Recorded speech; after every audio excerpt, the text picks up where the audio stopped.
Dear viewers, friends, fellow explorers of the Shapes 2 universe, my name is Bins, and welcome back to our little Let's Play series. Although, considering we're already 16 episodes in, and it's my estimation that we are far from done, it may not be that little after all.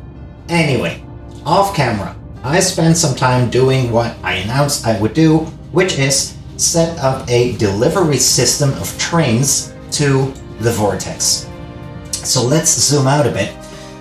The first thing I did was, well, we have 9 connection points, right? And I connected trains to all of those 9 connection points. I decided to work with many trains, but very short trains, as you can see here. So I have a ton of trains on my tracks, but they all have 1 wagon each. I thought, or I think, that will suit my my purposes with this game for the time being best. We'll see whether that's a good presumption. Anyway, I went a little overboard with the entire idea. Let me zoom out. So what I decided to do was create one ginormous loop around the 9 most central sectors, let's call it, of this map, right? So everything you see is one giant loop. Even these indentations right here, they come in, but they make a U-turn, they go out again, right? And my idea with this setup is that when we get to factory building again, I can hook up my factories anywhere on this track, and sooner or later a train will come by, pick up the cargo, and deliver it to the Vortex. Now, that is not the most efficient method by far. I admit that, I know that. That is not my purpose. What my purpose is that I don't have to worry about it. So I just want to be able to build some factories, connect it anywhere to the train network, and then the trains with this setup, that will do the rest, right? That's my goal, at least. We'll see if that works out. Also, I erased everything from my entire map, and I rebuilt 3 specific factories. That's the one with this upgrade shape right here. And then two more factories, one for this operator level shape and one for this operator level upgrade shape, right? You see those here. I put little markers there. I guess we can actually get rid of them. There we go. Delete, and delete. All right. And then there was another thing that I made a conscious decision that I didn't want to worry about, and that is, have a look at these trains. So these trains, these wagons, they have 3 compartments, right? Bottom, middle, and top. And that corresponds to these levels right here. We have bottom, middle, and then top, which we haven't unlocked. Now, in order to load these trains, I discovered, you have to put the shapes in on the right height of the belt. So anything that, let's suppose that these belts were reversed, right? Anything that comes from the top belts will be loaded into the middle compartment, and anything that comes from the bottom belts will be loaded in the bottom compartment. And that means that we potentially risk losing a lot of capacity on these trains, right? So we have to basically distribute which factories load their shapes onto which layers, and I have to keep track of that. And I didn't want to do that, so I decided on the following. I decided that any factory that I build, I will, per definition, load it on the bottom layer, right, the bottom level, and then it will be initially loaded into the bottom compartment of any train, like this, right? Then, every once and so often, I have these redistribution points. Let's see where I made one. Here is an example.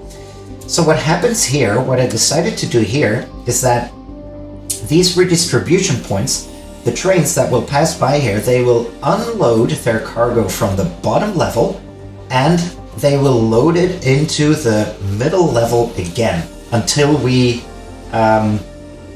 unlock the top level, which we haven't yet. And that way, the bottom level is available again. So if that train is loaded on the middle compartment, then whenever it passes by the next factory, it will have capacity for that cargo again. And that way I don't have to worry about that either. So I want to be able to focus on building my factories and just hooking it up to the network. The rest will take care of itself, right? At least those are my hopes. We'll see how that plays out. And then my goal for this episode is basically to do these two shapes right here. I will look at the time. I'm going to start off with a speed build, just relaxing speed build. You just kick back and look at me build. I'll put some music on, and then we'll do these two shapes. And then I will have a look at the time and see if it's worthwhile getting these two started. Otherwise, it's going to be for next episode, right? So I'd say let's get to work. Here we go.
ladies and gentlemen. I think this is absolutely awesome. Unload the shapes and they get sent straight into the loader. And this loader connects to the main network. In case you hadn't noticed yet, these other two shapes have come in already. So let's go to our tasks and claim this and this. We can claim this and we can claim this. Excellent. And while that is coming in, actually, hold on, because this next shape is actually quite easy from what we've been creating, right? So I'm going to do that as well. And then I'm going to call it a day. There we go. So where are these shapes? They are right here, aren't they? So if I remove this and instead I put another platform here, like so, then all I need to do is make cutters, right? And then we can supply 8 belts of that stuff. Excellent, let's do that.